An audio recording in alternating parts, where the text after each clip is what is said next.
Hello, and welcome to this very exciting Succession BAFTA Masterclass being conducted as a webinar, as everything is these days. I'm Boyd Hilton. It's my great honour to be hosting this event.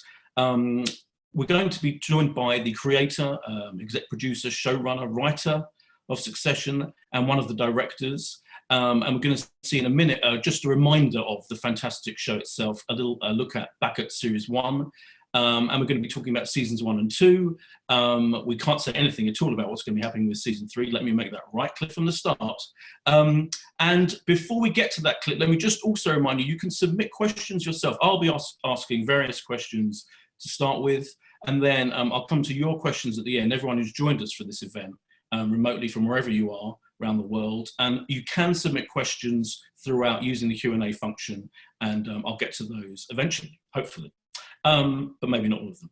And you can also, by the way, if you need it, use the closed caption function, so you can see captions for everything that we're saying during the whole event. So without further ado, let's remind ourselves of the absolute joy that is Succession with this look back at season 1.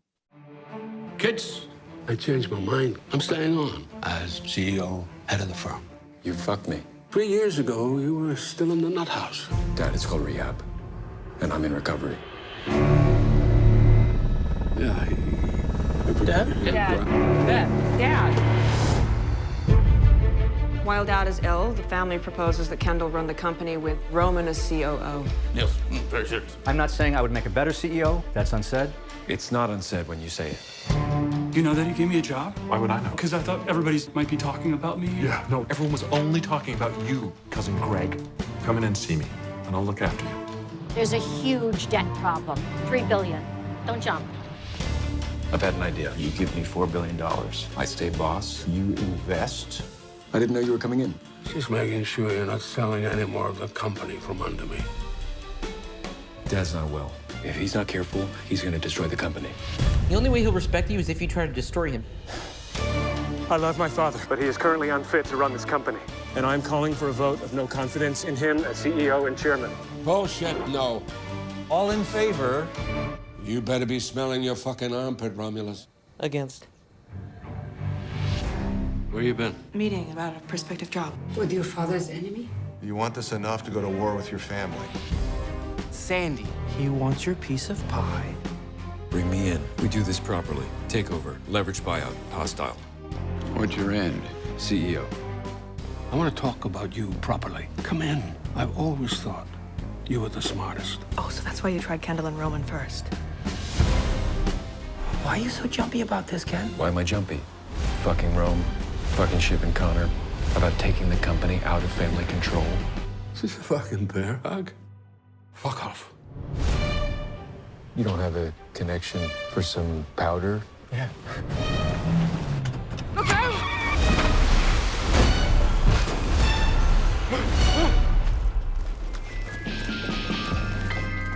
This could be the defining moment of your life. A rich kid kills a boy. You'd never be anything else. Or you could be nothing at all. You're my boy. My number one boy. There we go. I think we've got a fair idea of the brilliance of Succession. Please welcome the creator of the show, Jesse Armstrong. Hi, Jesse. Hi, how are you doing? Good, thanks. And the director, Becky Martin, who directed season 2, episode 7, which we'll come to in... hey, Becky. Jesse, we've got to start with the obvious question. Congratulations on a full bookcase behind you. How are you doing in these times of the viral situation? I'm doing fine. I'm in London. I'm with my family. It's nice seeing my family. I've got kids who are not, they're not young kids, but they are sometimes bouncing off the walls. But basically, I'm well. I'm healthy, and people closest to me are well, and I'm okay. Good. And Becky, you've gone for the no books behind you option. How are you doing? Over there. Okay. You're bringing them in later, maybe? No, I'm good, thank you. I'm at home, obviously not working. Well, working because I live with an elderly mother, so I'm sort of doing a few shifts with that, but all good, we're fine, and happy that but I can at least see her and she's not tucked away somewhere else. So all good with me. Good. Right. Let's go on to the nitty-gritty, Jesse. Just to go back to the origins of the show, in case anyone doesn't know, was it the idea of creating a story about a huge family owning a massive media conglomerate? Was that the appeal to you? Did you want to kind of tap into a deep dive into that kind of family? Was the milieu of the media and that kind of huge corporation, was that important to you? What was the initial spark for the show? Yeah, very much. It was, I'd written a screenplay almost over a decade ago now about the real family of Rupert Murdoch. It was kind of quite a weird tone in that it was a fictionalized future imagining of them spending some time together, and that was hard to get made and never got made. But I guess I'd had that impulse. And much later, when I was thinking about a show to suggest to HBO, after we finished making Peep Show, that idea came back, and I did a bit more reading, and the idea broadened out. And I guess I always knew about Maxwell and Conrad Black, but I didn't know so well the American landscape. The Disney family and Eisner's reign there, and Sumner Redstone, and the Mercers who own Breitbart, and the Smith family who own Sinclair, who are right wing and own a lot of local news stations in the US. So those things came together, and yeah, it was. I love writing families, but in a way, I first approached it as a sort of political, sociological. How the hell have we got to this position in US and British politics kind of viewpoint? And it strikes me that this is the kind of show where authenticity is everything. Like you've created a world where we have to see this family in the situation of their news channels and their newspapers and their in these huge, impressive skyscrapers, and in their daily lives, living these very luxurious, glamorous, exciting lives. Was getting HBO involved, was that a huge help in the sense of kind of depicting that world in as authentic a way as possible? Yeah, I mean, you could imagine doing this show at a different scale. You can do, anyone who saw that small movie Margin Call, or there are ways of doing this world without showing the helicopters and the opulence, but it's great if you can, because that's the texture and nature of the real lives of these people. So if you have that budget available, I think it creates a much more real picture. Just as you say, that the authenticity or attempted authenticity is a flavour that we're keen on for the show, and that budget allows for that. You're right. And when you're establishing the tone of the show, it's obviously it's an hour long. It is very funny throughout, and you're obviously mainly known, I think, as a comedy writer. But did you establish that? Did you know what tone you wanted to go for from the start? That mix of very kind of sometimes black, sometimes extremely sharp humour with the intense drama that all these situations create within this world of this family. Yes, and tone is one of those. It's an ineffable thing, and it's the sort of like the most important thing. I'm sure when you review a new show, there being a certainty about the tonal feel of it is one of those things which I think viewers respond to, and they respond well to being reassured that the creators have a comprehensive view of that tone. And I think that I wrote the pilot, obviously, and the pilot is the same tone, I think, as the show. People may feel it's altered. Viewers sometimes spot things you don't see yourself, but that was the tone I wanted to go for, and it's a tone which encompasses comedy, because I think that the real world encompasses comedy, and if you leave it out, then you can end up taking these big figures at their own estimation, which, if you don't include their ridiculousness, is their pomposities, their vanities, their failures, then you present an incomplete picture of them. So I think comedy, is very much a part of how we respond to the world. So I think it has to be in there, and it's, amenable to me to put it in there. And how important was it? You had Adam McKay directed the pilot, who directed loads of great comedies and kind of quite political, satirical films. How important was he in the process of developing that time? He was very important. He was important not least because maybe HBO would have made this show without me, but I'm sure it was massively reassuring to them to have such a big name and a big talent involved, and it probably made them more likely to make the show. So there's that practical element. And then, yeah, I'd known him a little bit. I'd written some screenplays for his company that never got made.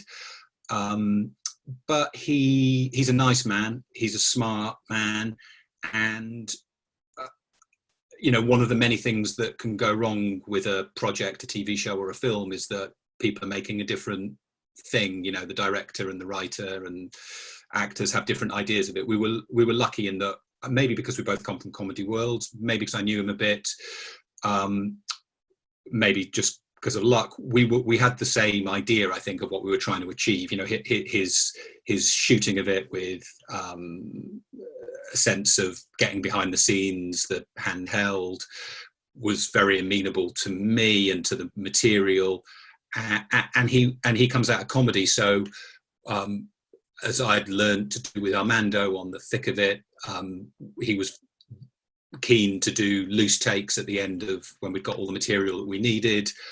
And I think you get some good stuff out of that, and you also get a atmosphere on set, a sort of permissive atmosphere of being able to encourage the actors into the process, and I like that, and I think it works for the show. And you've got a writer's room, you've got a team of writers you've brought in, you've assembled for the show. How was that process? Was that a new thing for you, or was that something you were used to? And did you create your own way of using that system, the writer's room situation, for this show? Yeah, I mean, I'm a natural sort of collaborator. I can and have written things sort of on my own, and when it's time to write script, Sam and I would always write separately and then collaborate. Sam Bain, who I wrote Peep Show with, and when I write Succession, I always write apart, but collaboration has always been totally key for me. And when Sam and I would come up with scripts, in a way that's a writer's room. It's a writer's room of two. When Sam and I had come up with plots, I should say, we did it as well on Fresh Meat, which had a mini sort of English writer's room. So yeah, I felt not out of my normal realm by running a more US style writer's room. It's bigger in scope, bigger in length, bigger in terms of the amount of thinking and talking you do in the room. But that sort of collaboration, I wasn't unused to. In fact, it's how I've always worked in a way. And could you give us, I know it's a kind of complex issue, but some insight into, say an episode is credited to you or Tony Roach or Lucy Preble or whoever, whichever writer.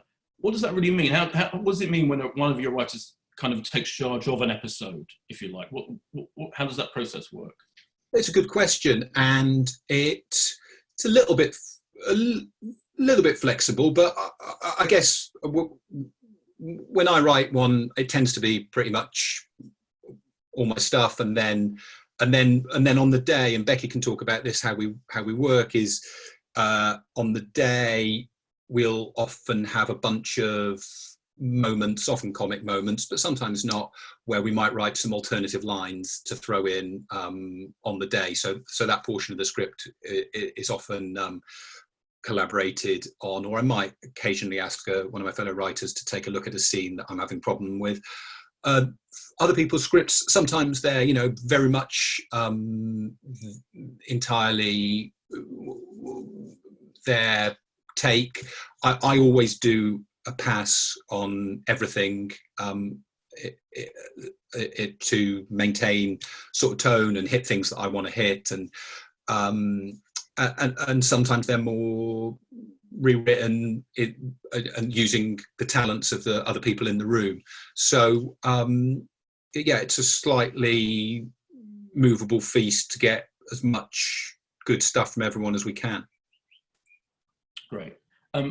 Let's bring in Becky. So Becky, we'll have a look at the recap of your episode that you've directed, episode 7 of season 2, in a sec. But before we do, how did you I know you worked with Jesse before on Peep Show. You worked on Veep. You directed an award-winning episode of Veep, I know. How did you get involved in Succession? Oh, well, I guess really my connection with Jesse through Peep Show. But then it's funny how things work out, because Veep, I'd worked with Armando years ago before I was directing. So he was obviously aware of me, but Veep came about through an email from Simon Blackwell, who also wrote on Peep Show, and just said, he's doing this show for HBO, do you fancy doing it? Not really much of a brainer. So I guess it's one of those things where you end up just working, hopefully, in the same circle of people. And, you know, I don't think, Jesse can correct me, but I don't think maybe I would have gone straight from Peep Show to Succession. There's a nice bridge with having worked on Veep for HBO, and they get used to you, and, you know, then it smooths that path a little bit. But yeah, it's quite something to go from filming off the side of a motorway in 2007, you know, in the cold, to suddenly finding yourself in some glamorous location somewhere, all thanks to Jesse. We'll let Jesse answer that as well, but before we do, let's remind ourselves of the episode you directed. Let's have a look now. We need to end this now. The copies, I want them. Well, in case things were to turn nasty. They're not going to turn nasty. No one's going to break your legs. You know. Okay, well, that feels a bit nasty. Pierce Pursuit has played badly. A significant chunk of stock is wavering. Caroline. I need her 3%. I think we got a problem. They're saying you punched him, which caused him to drive his car into the river. How about we offer a visit to the family? It might be time to start getting worried. I've never run away from anything in my life. There's a lot going on in the episode, because it's the one where the whole family gathers in London. It's right in the middle of the machinations of which of the offspring is vying to take over the company to become the CEO. There's the trip to the family, the poor family of the guy who's killed at the end of season 1, which is an incredibly moving, I think, scene. So what's your starting point, really, when you're directing an episode like this? You've got the script, obviously, and is there a Bible for in terms of the visual look of the show that you're following, or do you take it your own way to some extent? You have a fair bit of say, but obviously when you come in as a director just for one episode, you can't really change the complete style. The best thing is that it doesn't stand out as an episode in a visual sense, you know, that it just melds into the rest of the season. But obviously with that, you get a lot of help from your cinematographers, directors of photography, with how they've done it. I mean, it's a weird thing to direct episodic, because obviously in the UK, quite often you're doing the whole season. So it's quite a skill just to drop yourself into a huge juggernaut production that's all been up and running and everyone's worked on episodes, and then you come in and you've got to sort of, you know, not ruffle too many feathers. But I mean, you do have some say.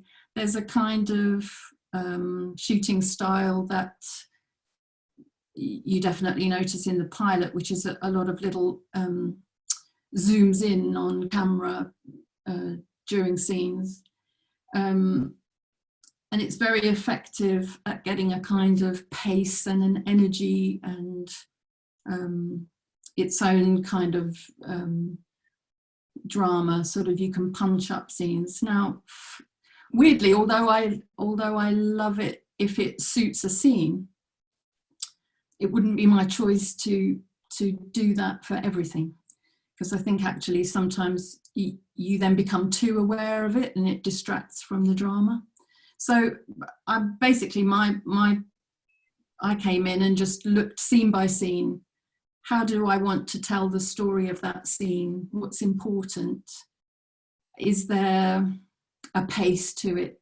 You know, in my episode, I had a long lunch scene with Shiv and Rhea that definitely needed to just settle. So we were very still with that. We just did a few tracks in, but basically held the frame, and just so that you can concentrate on performance. Then another scene when they're back in the UK, but they are having a conference call back to New York, and they've literally just found out that the press have got hold of the story of the dead kid. That really did lend itself to those fast handheld little punch zooms in. And there's a lovely, I mean, just from my point of view, with that you can't direct it.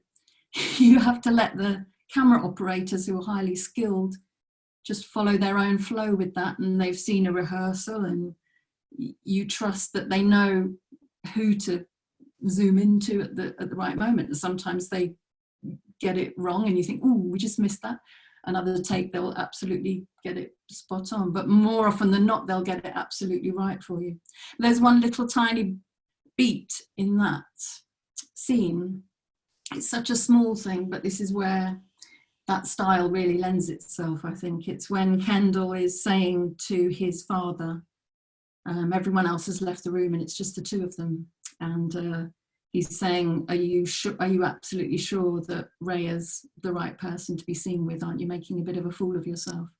And there's just one framing where we're on Kendall and then the camera just pops down to his hand, literally timing just as he's doing that. And it's such a nice little accent. So it really purely depends. I just look at it on reading each scene, seeing what how the story has to be told, and deciding that way. But absolutely collaboratively working with the people who know the show inside and out, and that's the crew who've done it way more times than you, and the cast as well. Obviously, they'll have their own feeling about how they want to do things. Yeah, I was going to mention the cast, because you're stepping into this now pretty well established show where incredible cast, where every single actor feels like the perfect person to play each role to an extraordinary extent, and we feel like we know them as three-dimensional human beings. What's that like, kind of arriving in that world? Are they, you know, I'm not expecting you to say it's anything but a joyous place to work, but is it a kind of difficult thing to suddenly be directing all of these?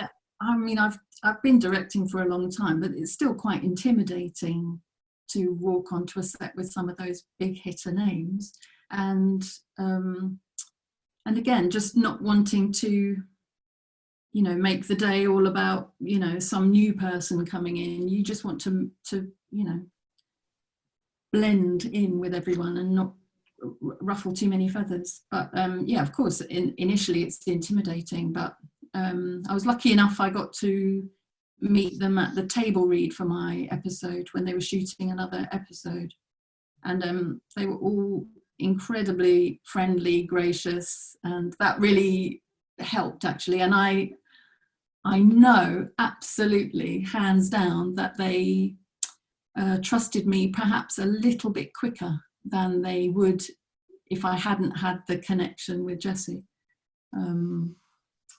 Honestly, I think the way the way you introduced me on that day, Jesse, it was obviously like, oh, okay, they get each other. Therefore, I think I just did sort of fast track a tiny little bit of with their confidence in me, hopefully.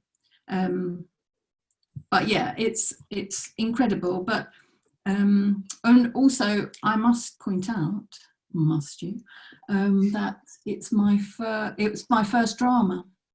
So I'm a comedy director by trade.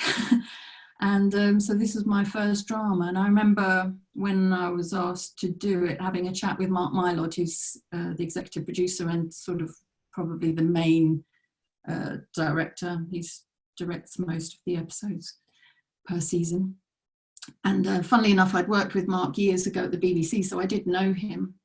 And I said, well, it's a bit different, isn't it? Doing drama.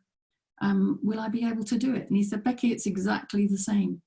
You're still on set. You've still got all the same problems. You're still telling a story. And he's absolutely right. It was the same, apart from the fact that there were moments when I realized how lucky I was that I was watching a monitor and I was able to just enjoy performances, that are off the scale without looking for jokes and gags. And did that joke work? And do I need this shot to make that work better? Obviously there are jokes, and that was great when I had some, but I did have quite a doom-laden episode, didn't I, Jesse? I remember Mark telling me, he said, oh, your episode, he said, all I can tell you at the moment is that it's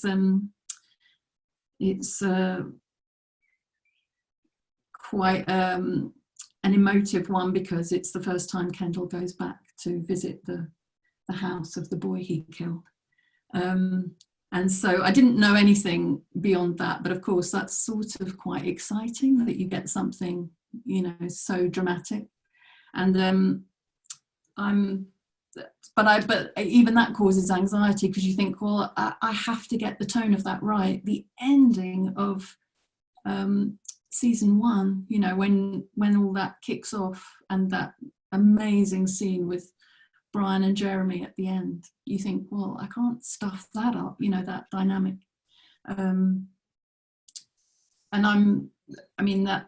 that we were trapped in a very tiny house, which is very unlike Succession.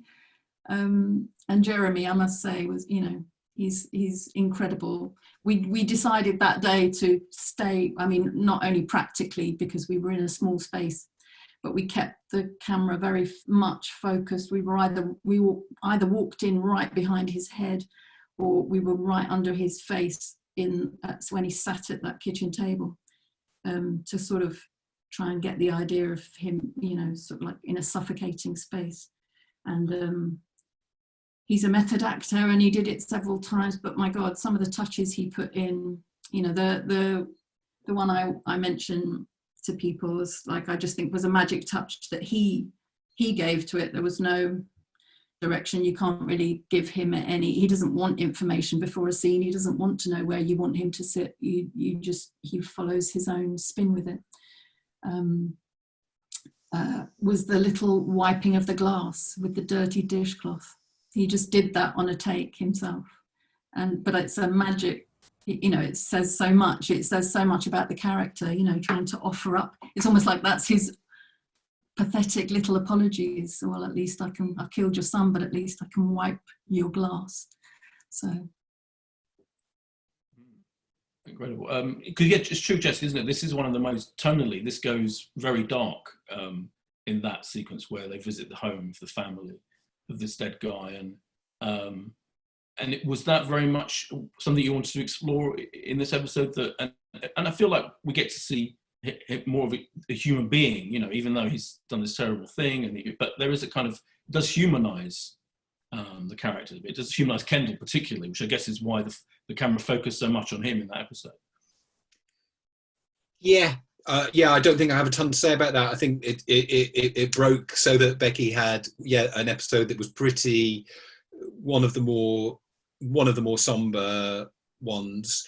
I think I've got a bit of a prejudice in favour of comedy people. I always feel like if you're working with somebody out of the comedy world, they're going to be able to do the comedy, and usually if they're sensitive, smart person, as Becky is, they know the drama. They can feel where the drama is going to be.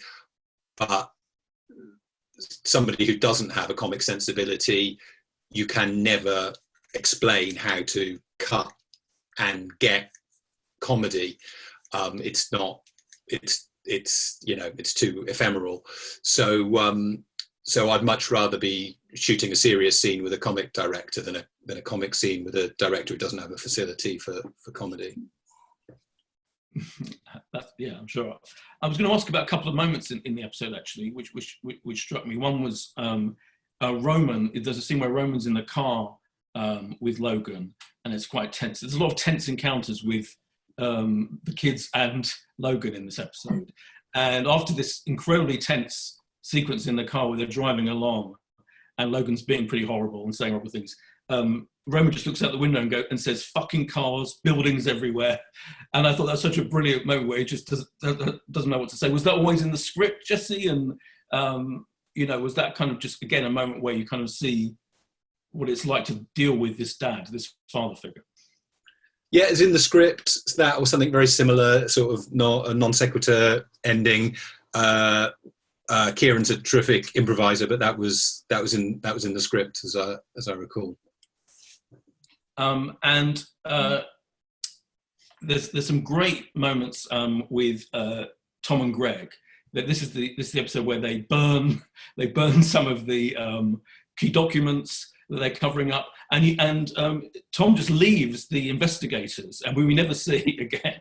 And I was again going to say, like, I would imagine most kind of people might give you a note saying, surely we need to go back and see what happened to the investigators, but you just leave them, which I thought was a brilliant thing. Was that something you were ever tempted to go back and catch up with them and see them almost for comedy purposes, or just leaving them was funnier and better?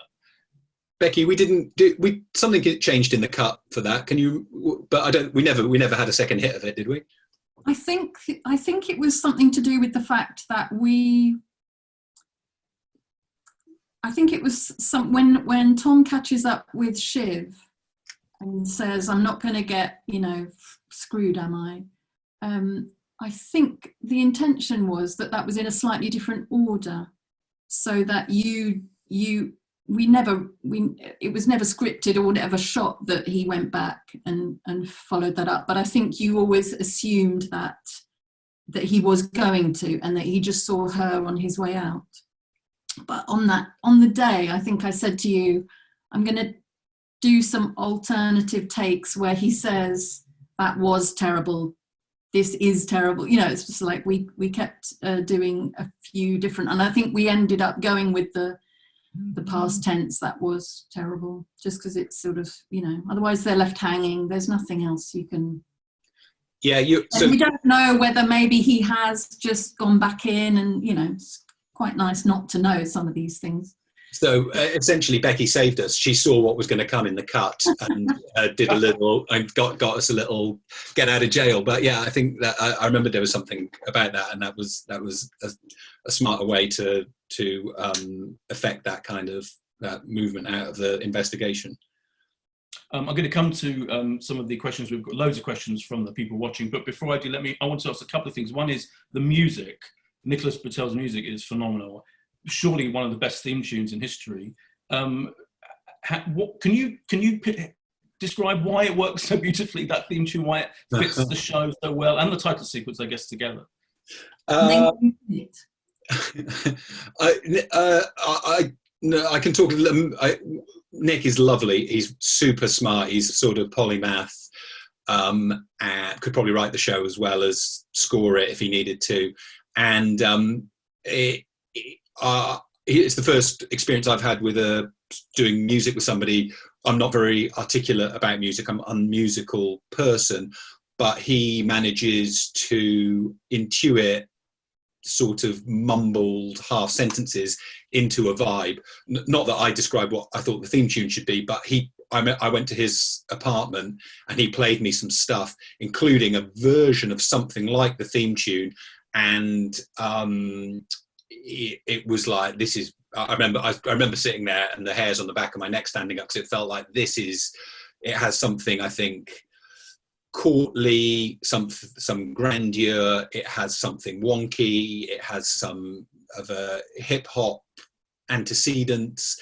And he says, I wouldn't have known this, he says it's in waltz time, it's in 3/3 beat time.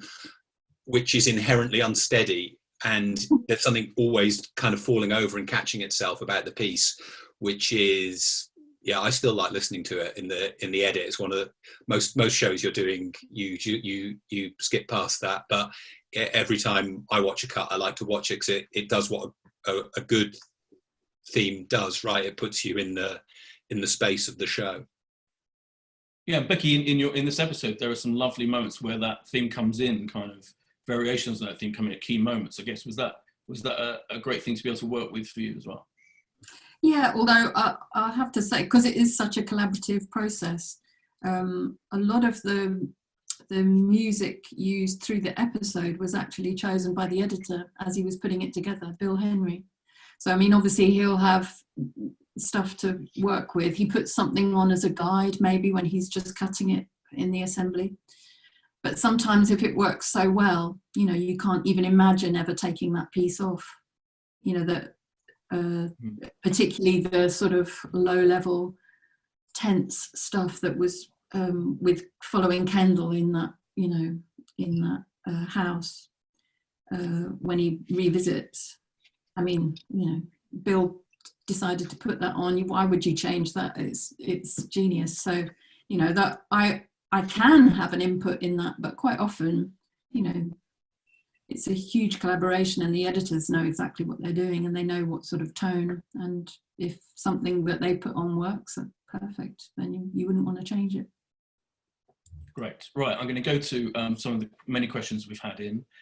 First of all, Cara Noble asks, Jesse, you mentioned the original idea for Succession and about your Murdoch script, which was unable to be made. Was that because the Murdoch stepped in? Yes.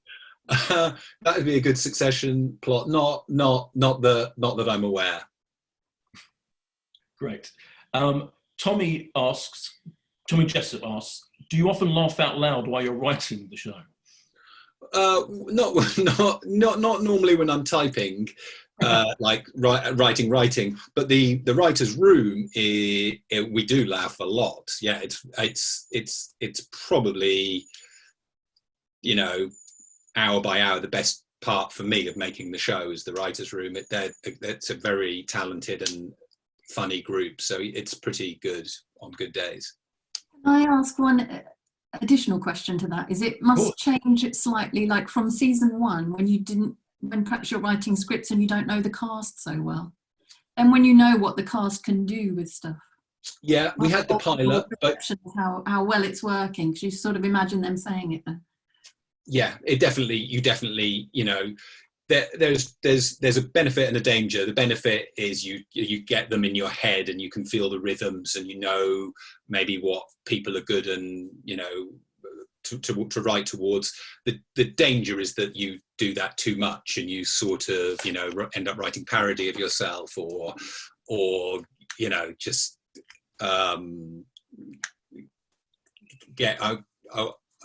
you get high on your own stuff in a way which is not good for the show. Well, on casting, actually, Nadine Noor asks about the casting. Can you talk a bit about the casting and how it came about? I guess my question for that, did you start with Brian and then fill in the rest of it? Did you have certain people in place first? We didn't have anyone in place, like approached or offered. We had a brilliant casting director, Francine Maisler, who cast the pilot, and she knew McKay. McKay had a few people he suggested. He'd worked with Jeremy Strong on The Big Short. I think originally the idea was that he might play Roman, but then we saw Kieran early on and felt like, well, no one is going to be able to do this better than this, are they? And then so Jeremy, almost by default, but the role anyway, it felt good for him to be Kendall. Brian was the first person who we wanted to approach for Logan, and he said yes. Sarah Snook was an idea of Francine's. I think she knew him. I guess I had actually seen her in a Black Mirror, but I didn't know her, and she was Francine's idea and was brilliant. And Nick Braun was also someone she brought in. I didn't know Matthew actually at all, McFadden, but I I'd admired his work for a long time, and encouraged Francine to get him on tape for the group, well, I don't know if we actually did get him on tape or whether it was an offer, but anyway, he was quickly brought in. So yeah, I think of the many, fortunate collisions of collaboration on the show, the cast is just, they're a nice group of people, and Brian's good humor, emanates throughout the group, and they're a real dream to write for, and they all have a facility for, even when they're not doing comedy, they know when comedy is happening around them, and they're a dream to work for. I bet, yeah. G. Joby asks, who wrote Tom's spinach line in that awful dinner? They deserve a knighthood. That's Will Tracy's episode, and Will Tracy wrote it. Great. Zara Mirza asks, the show has a unique tone for an American show with that very British sense of humour. Did you have to fight to keep the tone whilst working with American development executives? I think, I'm afraid to say, I think this is a bit of an English-British vanity that we have a different tone. I think, if anything, I feel like British dramas and don't straddle that line as well as American dramas do. And, some shows which I admire enormously, 6 Feet Under, Sopranos, that's the two that spring to mind. I think that they do comedy and drama all the way through. In fact, sometimes I feel like both those shows sort of are twisted comedies, really. So we didn't have to fight at all with the execs in terms of the tone. They liked the pilot, and that's always been the tone of the show. Leslie Ann McFarlane asks, how much of the blocking was written into the scripts, and how much was it a process between the director and the cast and crew? Well, some of it is written in where it's really necessary, but there's, I would say that's probably where I would have quite a bit of input, particularly, in my episode, the scene when the kids go back and visit their mum, when Shiv and Roman go back and visit, and Harriet Walter, who's just, what a dream to work with her. But there's that, it's quite a long scene of her getting a terrible dinner together. And that was actually the first scene I shot. And poor Harriet had come in and sort of worked out exactly where she was going to sip a drink of wine, and, what she was going to do when. And I said to her, sort of frightened her a little bit, because I said, I need you to be on the move a lot of the time, because what that does is, sort of accentuates the fact that she can't really kind of bear to be with her kids, gives them moments to look at each other without her seeing them, just gave us a bit more to play with, I think. So, in terms of that blocking, I sort of fried her brain a little bit, because we had to try a lot of stuff, and there was an extra thing I think I put in, Jesse, where I sort of needed her to go out. So I suggested she just said potatoes quite randomly, which luckily Jesse agreed to. Just something to keep her on the move, to keep it on edge. So, so that you sort of doubly got that she really wasn't that invested in having them there. So yes, in terms of blocking, that absolutely was sort of down to my suggestion, and it worked really well in terms of the location, because the kitchen was just off that big dining room. But other times you get people and they're literally just sat in a car. Well, there's nothing you can do. They have to sit next to each other. And one thing I admire you for, Jesse, is you will always go for, like, shooting in cars is a pain. It's very time consuming, and quite more often than not, productions cheat, and they will set up a car in the back of a studio and have green screen, and they'll rock it a little bit and put the lights on, and they'll say, oh, if it's a night scene, it's fine, no one will know. Well, they sort of do know, and a couple of times, I know, just because of the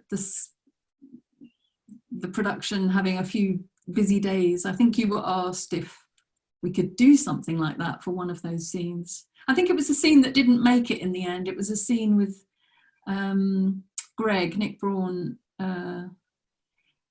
after he's got the papers from Tom.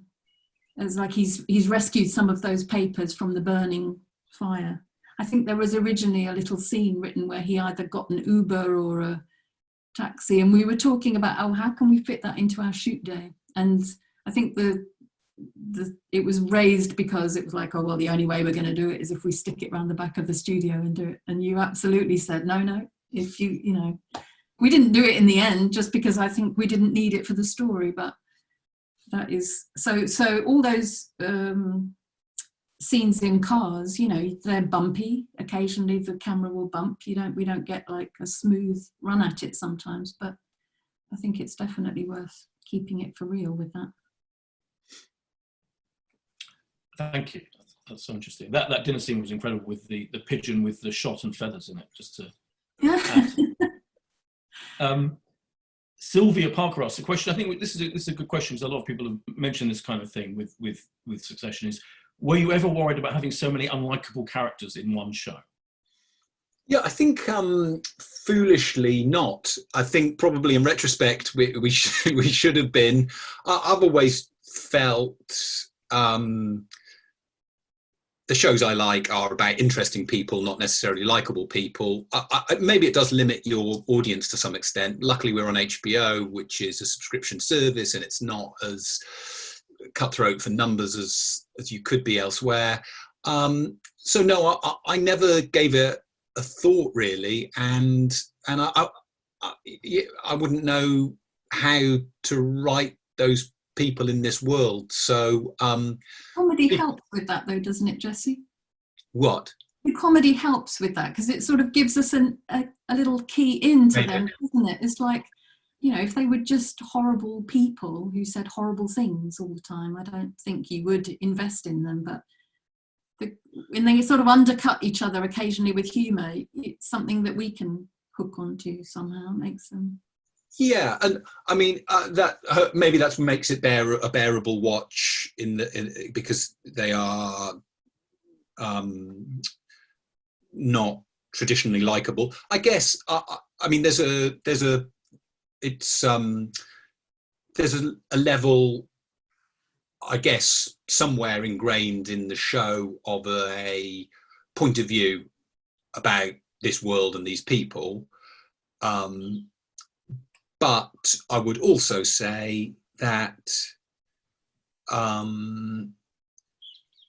when you get to know someone, whether it's in life or a show, and you get to see where they come from and the psychological and material forces that have made them, you feel differently about them eventually. And, you know, it's not an apologia for the characters you see in the show or how they behave, but I think it's true. People are not, in my opinion, born evil, Machiavellian, avaricious. They end up that way because of what happens to them. And maybe if you stick with the show, you get some of those feelings of, you know, sadness, pity, melancholy about where these people come from. Thank you. Kate Cheeseman asks, how many cameras do you use? And with extra improvisation, etc., how much extra do you shoot? We 2 cameras, and I would say improvisation-wise, doesn't add that much really. It's not like they, you know, completely rework the whole scene. We write long though, right, Becky? We shoot. How long was the first cut? Probably long. My episode was an hour and 20, something like that. So there's 20 minutes to come out, which is sort of, you know, painful and good. It's a necessary process, I think, that you end up with too much. It makes you really, you know, then you really fine tune and hone what needs to be in the show. I mean, we had some nice scenes that you know, there was a scene where Kendall does go to the pub and gets a bit drunk and walks across the road, and it's just as he gets money that we then reveal that he's going to post through the letterbox of the parents of the dead kid. So we shot that whole scene, but ultimately it didn't really get us, you know, much further in the story. It didn't need it. Everything, you know, worked without it. So I think it's good to shoot way more. It gives you a problem in the edit because ultimately you have editorial say about what goes in and what comes out. But I love it. There's a, you know, certain pressure always from production and the people who are paying for this, you know, very expensive process of shooting maybe 10% of stuff we know isn't going to fit in. But I think it does add a lot to the quality of the show you can make, because if something just you don't like it or it doesn't work, it can go and you know, it's kind of becomes quite Darwinian, and the scenes which survive are strong, and you can come out as early as you want and go in as late as you want. So I think it's well worth it, but it's sometimes a fight. And there was another little tiny scene which was more of a comedy scene, really playing on that double act between Matthew and Nick. There's a couple of them there. Yeah, when we're at Greg's apartment and Tom goes to visit and he says, you know, how can I trust you that you'll give me the papers? I'm going to stay overnight and I'm going to come in with you in the morning. And so we shot the scene with Tom sleeping in Greg's bed and Greg sleeping on a duvet on the floor. And it was hilarious on the day, but maybe that was probably what went against it in the edit, because it's like you were saying, it then felt like it was too comedically charged or placed, or just didn't. So that went out, didn't it? It was fun to shoot. I really want to see that scene. Dennis Mabry asked, could you talk about the process of rehearsals? How much rehearsing do you do? Not much at all. Not really. We get the read through, right? And that's quite useful. It's very useful from a writing point of view. And definitely. And even for me, just seeing how the episode flows. But in terms of rehearsal, not that much. They're all so good that they don't really need it. And apart from just, we have a blocking rehearsal, so we have to have some limitations, and I'll say what I'm thinking, and sometimes that shifts if they have a different idea of what they think they'd like to be doing. Some actors you give complete, you know, kind of free rein. I'm thinking of Kieran being one of them. They're like in that scene when they're in the UK and they're having the conference call. I mean, I said where he needed to start, but I kind of let him just do whatever he wanted. So then he'll you know, there's that lovely moment where it's all very dramatic going back between London and New York, and then we just cut to him playing with his hair in the mirror.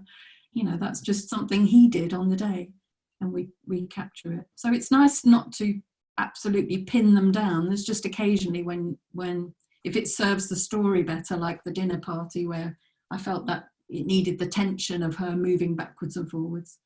But other scenes, I mean, they all know their characters so well, and we'll have a blocking rehearsal and a technical rehearsal after that, so that crew can see, you know, any potential problems.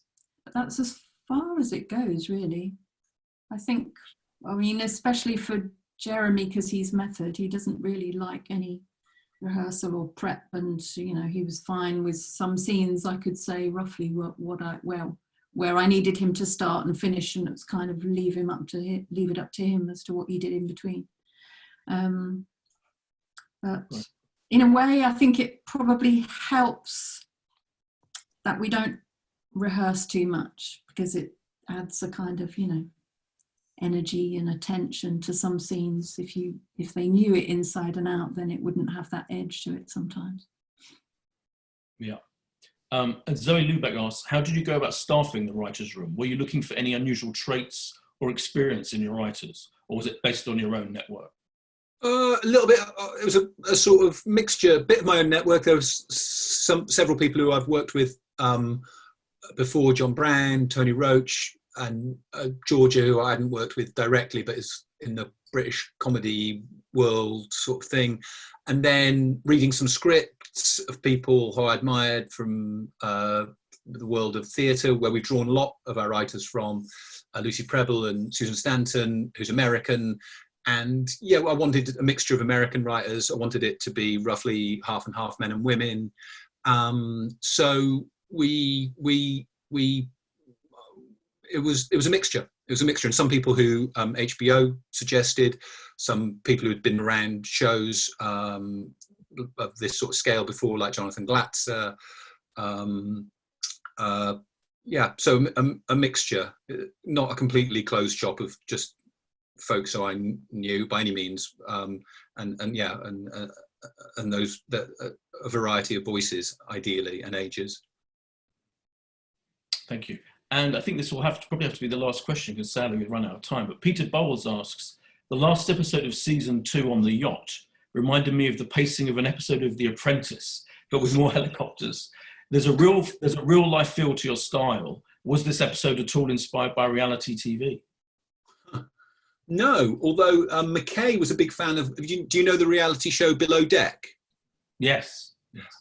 So he introduced me to that, and maybe Below Deck had been knocking around my mind. And also once when I was on holiday somewhere, there's a scene where Shiv and Tom are looking for somewhere to go, and they kind of dismiss a little cove, and because it has some sea urchins or something, and that I was on a little cove, and some people from a very big yacht came around the corner on one of those big boats, small boats from the big boat, still quite a big boat with about 8 of them in it, and they took one look at this essentially paradise, this little Greek, bay, and we're like, no, don't fancy it, let's go, and just tour off around in their little speedboat. And I thought that looks here you are in heaven and you're living in hell on that boat, going around and dismissing places because you don't like the look of them. So there was a bit of reality, but not a reality TV show. Fair enough. Actually, I'm going to give you one more question, which is Sophie Flanagan, because I really like this question. All the show's characters lie more often than tell the truth. Does this have an impact on how essential story and plot points are communicated in the script? It sounds like it's a question that's so clever I don't really understand it. I do feel when I'm writing for writers who are on this, watching this, I feel like it's the simplest and one of the most frequent things that human beings do is just say the opposite. How are you? I'm great. And, how's the company? It's going great. Normally people are lying, I would say. So that's my normal approach to writing a scene, is that everyone's lying the whole time, and it's fun for the audience because we see it and we know it. So yeah, that maybe is the answer to that question. I don't know. Yeah, I think that's fair enough. Yeah.